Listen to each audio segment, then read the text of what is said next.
Okay, there we... No, that's not right.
There we go. What the fuck?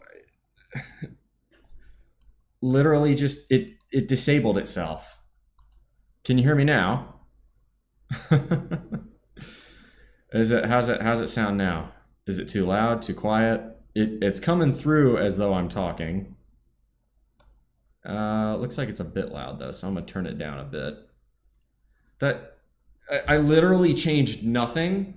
I fucking hate this. This is something OBS does and Windows does. It'll randomly, completely out of the blue. I've changed nothing. I've changed absolutely nothing. And the mic decides, hey, what if I just crapped myself today? Hey, Magical, welcome on in. I can hear you. Think you're good? Okay. I'll, at the end of the broadcast, I'll go ahead and, no, you know what? I'm going to go ahead and do this now just so I can hear it. Because now I'm paranoid. I'm gonna put one earphone in and listen to it on my phone, so that way I can test it, make sure it works properly in real time. Really irritating though, because I didn't change anything on the settings, and now it's just deciding to be like, hey, I'm gonna be an asshole now and just not work at all. Because fuck you, that's why. Technology. All right, so you go bull muscle, and okay, yeah, that's a bit too loud for sure. Just just going to go ahead and filters.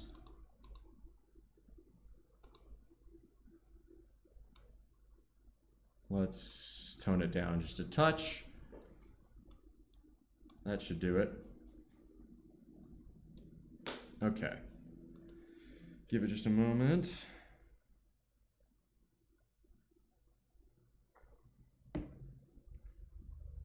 All right. Yeah, it's a lot better. You've got me as to why I did that. All right. So, anyway, apologize. That missed your workouts. Magical. So I stopped doing those for a couple of reasons. The biggest one was technical difficulties that was pissing me off. The second one is that, frankly, I was sacrificing. I was trying to do two things well and ended up only doing two things mediocre. Whereas if I'm lifting without having to focus on presenting a show, I can focus on recovery and therefore hit the sets a lot harder. For instance, yesterday I hit 225 for 25 reps. I would not have been able to do that had I been trying to stream. I would have been too focused on the stream and not been in the correct headspace to maximize how many reps I could get. So if you miss my workouts, I do apologize, but there's loads of other great content we've got here. So stick around. Anyway, getting back to the question at hand. I had someone write into me as a consultation, askbullmuscle@gmail.com if you want one for yourself. Hello, Mr. Bull. Where was it? I noticed you like playing music a lot when you lift. You've also listed on your channel several different songs that you would say are excellent for lifting to. My challenge to you is this. If you had five desert island albums, but specifically for lifting, what would they be? And he says specifically too, no, you can't pick compilation or box set albums. That would be cheating, which is clever because that's what I would have gone and done. So, okay. I think this is a great question and definitely one I think is worth exploring because music can absolutely help you in a workout. The great Arnold Schwarzenegger, the Austrian oak, has even admitted, and he wrote this in one of the books he wrote in the 80s when he was sort of at that peak rivalry with Sly Stallone, that Gonna Fly Now, the theme to Rocky, he noticed when that would play on the speakers in some gyms, people would always hit their sets a little bit harder. And that's some high praise from back then. That rivalry was fierce. Sly and Arnold did not get along with each other. So definitely something to consider. So what are mine? I had to give this a little bit of thought because it's not so easy. You have to have the right mix of things, right? You can't just, for instance, play 5 different thrash metal albums. I mean, maybe if you're super into thrash metal, but it doesn't give you any variety and eventually you get sick of it. You want some different tempos, some different paces. For instance, right, if you're trying to go for an AMRAP, right, as many reps as possible, and you're just trying to blast them out, you want high-paced, maybe something thrash metal, maybe some Motorhead, maybe some Slayer, something fast, right? However, let's say you're going for, a 1 rep or a 2 rep or a 3 rep max. You still want something extremely intense, but you might want a slower tempo to match what it is you're doing. So for that reason, for these 5, I came up with the following list. You can debate me if you'd like. The first one we're going to talk about is, boom, Seasons in the Abyss. And that is super tiny, so we're going to just boop, do that. No, we want wide. Fuck, really? I don't want, there we go, hide that. That's better. Much better. Okay. First one is Seasons in the Abyss. Seasons in the Abyss is my favorite Slayer album so far. I'm listening to their entire discography so far. A lot of people would be like, wait a minute, seriously? You're picking Seasons in the Abyss over Rain and Blood? Yes, and let me explain why. So for Seasons in the Abyss, you get a lot more variation. Rain and Blood is a fantastic album. It does one thing. It does it very well, but it does one thing. And the truth is, it gets to a point where it's so intense, at least for me, that I'm like, after 2 or 3 songs, I'm like, okay, I don't need any more of this. if you are hitting sets that hard, you're gonna run out of gas. You're gonna be going till failure, and then you're probably gonna be like, okay, I need something to really sustain. I have a higher volume tolerance when it comes to working out. I usually go for fairly high volumes, and as a result of that, it doesn't really make sense for me to go with.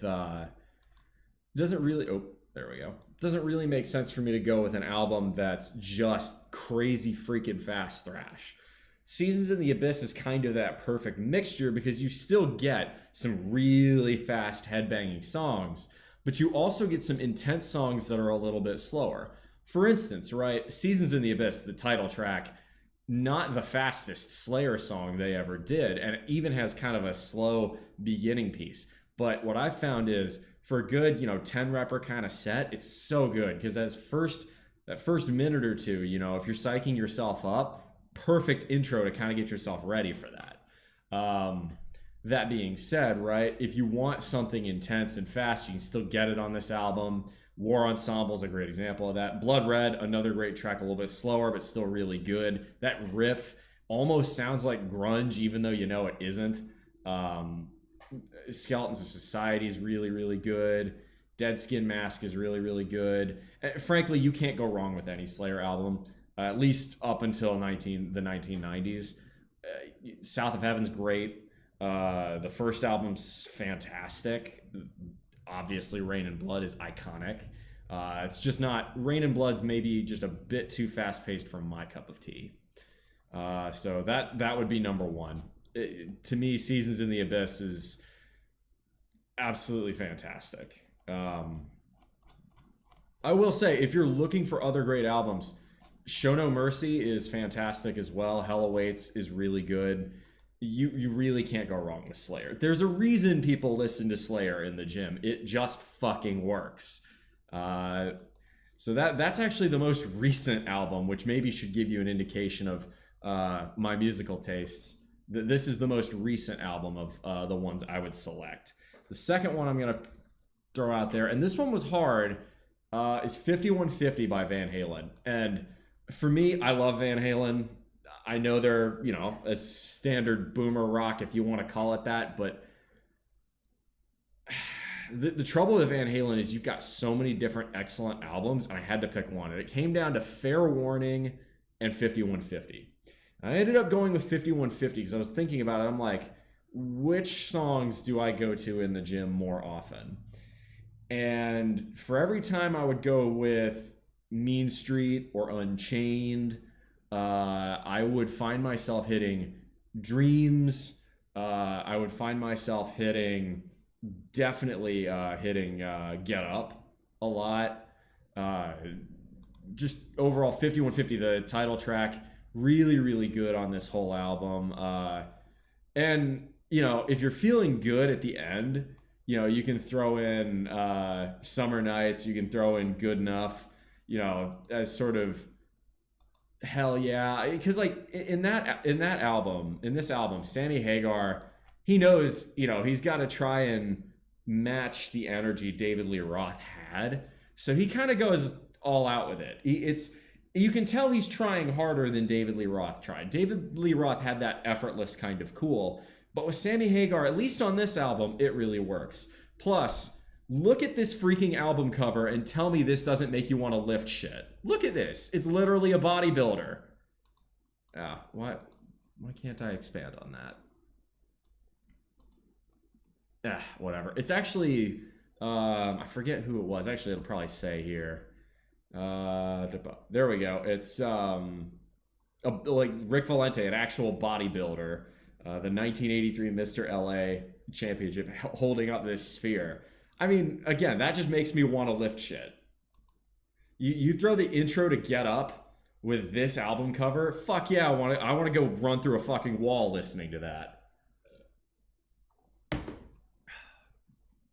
Third one, going back to thrash metal. I mean, come on. It's got to be Peace Sells, but who's buying? Oh my god, this album kicks so much ass. Good Morning Black Friday, again, sort of like Seasons in the Abyss, where it starts off slow, but it gets more and more intense. The title track is iconic, again, for a reason. Wake Up Dead, Devil's Island. There are so many good tracks on this album, all of which are pretty good for lifting. And I mean, this was hard because I was thinking you could make the very good argument that Rust in Peace or even Killing Is My Business and Business Is Good. There are really on this track, Conjuring, God, the first side of this album, all four of these songs are fantastic to lift to. Good Morning Black Friday is really, really good as well. Generally speaking, the last three maybe aren't quite what I would gravitate towards, but they're still good enough to where this is, if I'm gonna pick a second thrash album, it's gonna be Megadeth, and it's gonna be Peace Sells. All right, third one, or that was my third one, sorry. Fourth one is gonna be, got to have Black Sabbath on here, and it's got to be Sabotage for me. To me, Sabotage is the Black Sabbath album where they were right on the edge of falling to pieces. You've got certain bands where the more internal tension there is, the more incredible the results. A lot of people like to point to Rumors by Fleetwood Mac as an example of this. But Sabotage was much the same way. And it's called Sabotage because they were getting screwed over by their producers and their record label. But in this album alone, okay, Hole in the Sky is unbelievably good. Symptom of the Universe sort of pioneered thrash metal. A lot of bands like Judas Priest, Iron Maiden, even Anthrax, Slayer, Megadeth, Metallica will point to Symptom of the Universe and say, what Black Sabbath did on this track gave us an idea and we ran with it. I know Dave Mustaine has talked about that a lot, and Dave Mustaine was the pioneer, obviously, for Megadeth, but he was also on the first two Metallica albums. They wrote him out of Ride the Lightning, but there are very clearly a lot of his fingerprints on that album, which, speaking of, honorable mentions, Ride the Lightning's got to be on there. That's my favorite Metallica album. It's got just enough. It doesn't suffer from the same rawness that Kill 'Em All did, but it still has a lot of the best parts that Mustaine brought to the band. Thrill of It All. So the first three tracks here, Hole in the Sky, Symptom of the Universe, and Megalomania, right? Don't Start Too Late, it's just a small instrumental piece. Those three are fantastic. Megalomania might be, if I had to pick one song to lift to, that one might be it. Thrill of It All is fantastic. Superstar and Am I Going Insane a little bit less so, but The Writ is angry Ozzy Osbourne. He is fucking pissed off writing that track. And The Writ is proof that Ozzy had writing chops in Black Sabbath. He just didn't use them as much. So, huge fan of Sabotage. If you've never listened to this album, I personally like it more than any other album they ever made. And that includes Paranoid, that includes Volume 4, that includes Master of Reality. I know that's a hot take, but I fucking adore Sabotage. Final one, and this one is definitely going to be off the wall because the band who wrote it didn't even like the way this album came out, but I love Secret Treaties. It's called proto-metal for a reason. I wouldn't call it metal. In the era it was released, maybe, you could put it on that Led Zeppelin, Black Sabbath, Uriah Heep level, which were, the original three, Deep Purple, the original three unholy trinity of British heavy metal. I wouldn't go that far. I think it's just really good rock, in particular, and if you're feeling like mean, feeling dirty, feeling evil, this album works so well. ME262. Such a good track. It allows your mind to wander a little bit. It's like, yeah, you're gonna be, I see you picture the idea of a fucking last chance bomber going up against in a dogfight. Just absolutely fantastic. Flaming Telepath, really like the ending on that one. It gets a lot faster at the end.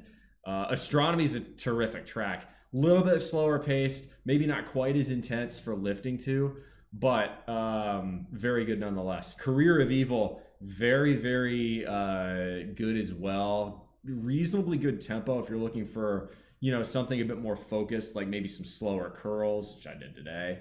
some pull-ups, or maybe some bent over rows, some good stuff like that, or maybe chest flies or Arnold press, stuff like that. Subhuman, really good as well. But the one that for sure 100% makes this album for me is Dominance and Submission. And the reason is because of super squats. When I have done super squats, so with super squats, you want to pick a track that gives you're going to be under that bar for 2 minutes at the minimum if you're doing it right. You need a track where you've got building intensity, because, right, the idea of the super squats is you're doing a set of 20 at your normal 10 rep weight. So the first 10 reps of the set shouldn't be that bad. You should be feeling tired by rep number 10, being like, okay, that was a good set. The second half is where you really need it to intensify.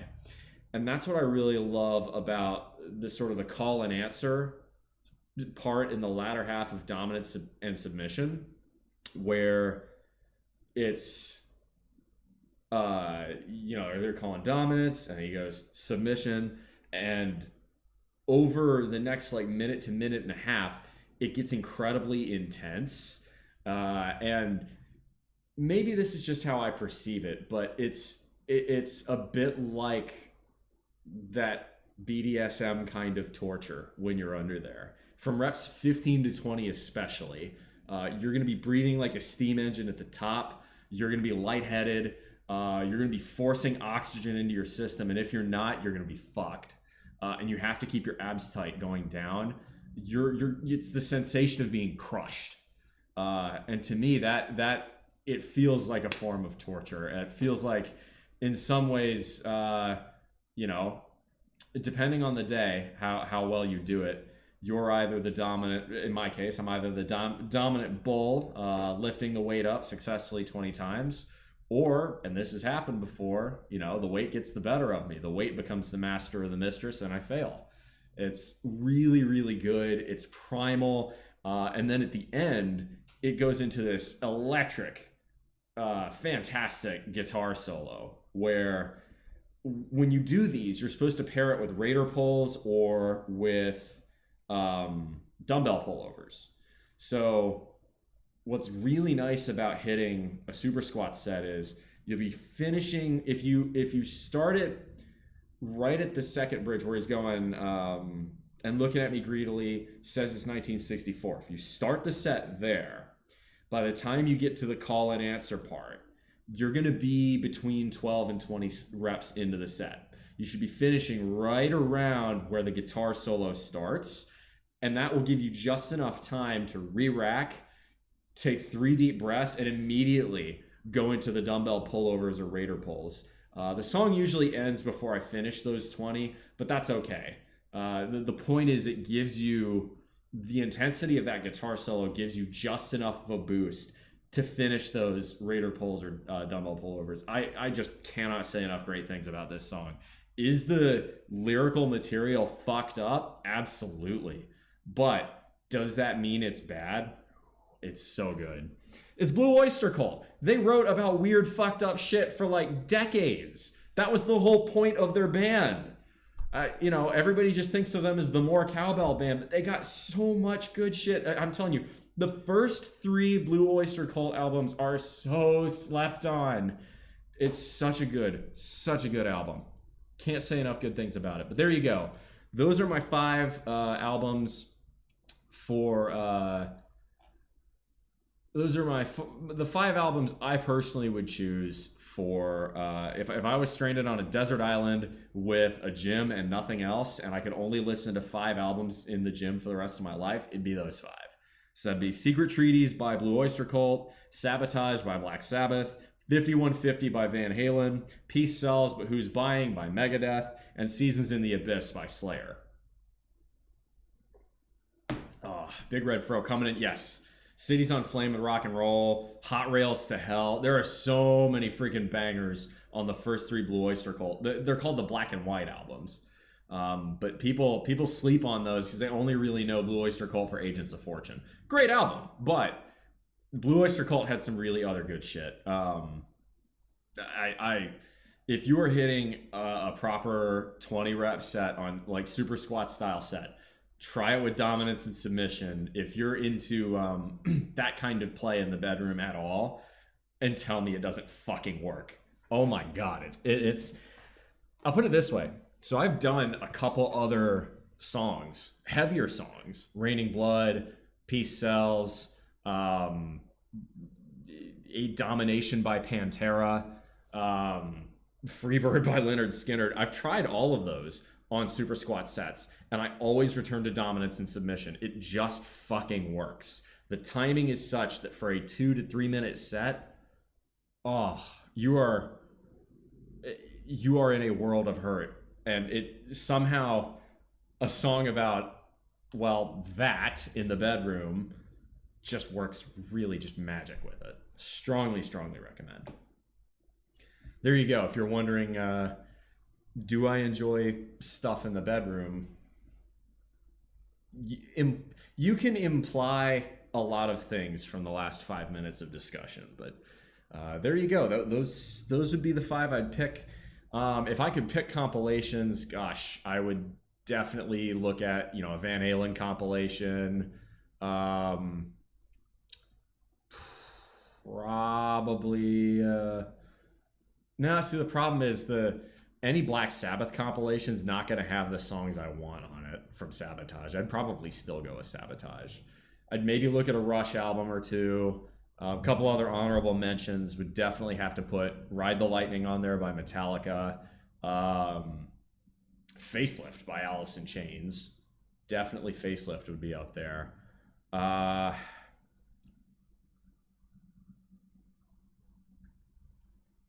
Machine Head by Deep Purple. That one would be up there. You gotta at least mention Appetite for Destruction, don't you?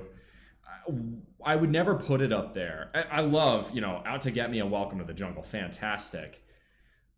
But I don't know. I don't know.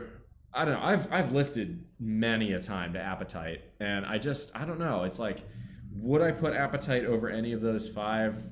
Probably not. Probably not. If you gave me, I'll put it this way, if you gave me 10 albums, Appetite would definitely make that list. For sure. Any others that I would put as honorable mentions? There really aren't any albums where it's like I would instantly go on those lines. There's a lot more albums where it's like 2 or 3 songs that I adore, and the rest is like, I usually wouldn't lift to this. But there's some I could make an argument for more than one Megadeth album, honestly. Rust in Peace or Killing Is My Business and Business Is Good. Definitely could throw those on there. Could absolutely put Master of Puppets on there. Crazy World by the Scorpions, actually. Really, really dig that. Wind of Change is a bit too soft, but some other really good tracks on there. The title track, Kicks After 6, Don't Believe Her, Tease Me, Please Me, some good ones there. Obviously, again, there'd be a lot more compilation albums I'd probably take a look at, but anywho, apologies for the technical glitches this morning. I have no clue why that happened. OBS said it was getting ready for an update, but I hadn't clicked the update button, so I don't know what gives. I have no clue why my mic was doing that. Appreciate you being here, Ian B, because that would have been really annoying if I hadn't known it was doing that. I need to get in the habit of checking my audio sources, but it's just one of those where it's like, well, I haven't changed anything. Why shouldn't it work? I shouldn't make that assumption, but sometimes I do, and that's on me. Anyway, that's all I've got for today. Supposedly, I'm going to be getting a few more consultations. I'm waiting on them for people. If you want to ask me anything, consultations, diet plans, exercise, you name it, personal finance, philosophy, dating, whatever, askbullmuscle@gmail.com. That is going to be it for me today. If you want more content, you can write into me or you can come chill on my Discord. Take it easy, y'all. That will be it. I will probably Ooh, my mom's gonna be in next weekend, so I'm not really sure what the content production stream's gonna look like. It might not be until, yeah, it might be January 31st or February 1st before y'all get another stream. It really depends on how many consultations I get. So that'll be it for me today. Until next time, y'all, make good decisions. Those good decisions form your habits. Those habits form your values. Those values form an ethos to be the guide star through the rough waters of life. Much love, y'all. Come in for the hug, and that'll do it. Shoots. I'm going to go probably, I don't know, I'm really sore, so I'll probably go hit the beach instead of a hike today. We'll find out.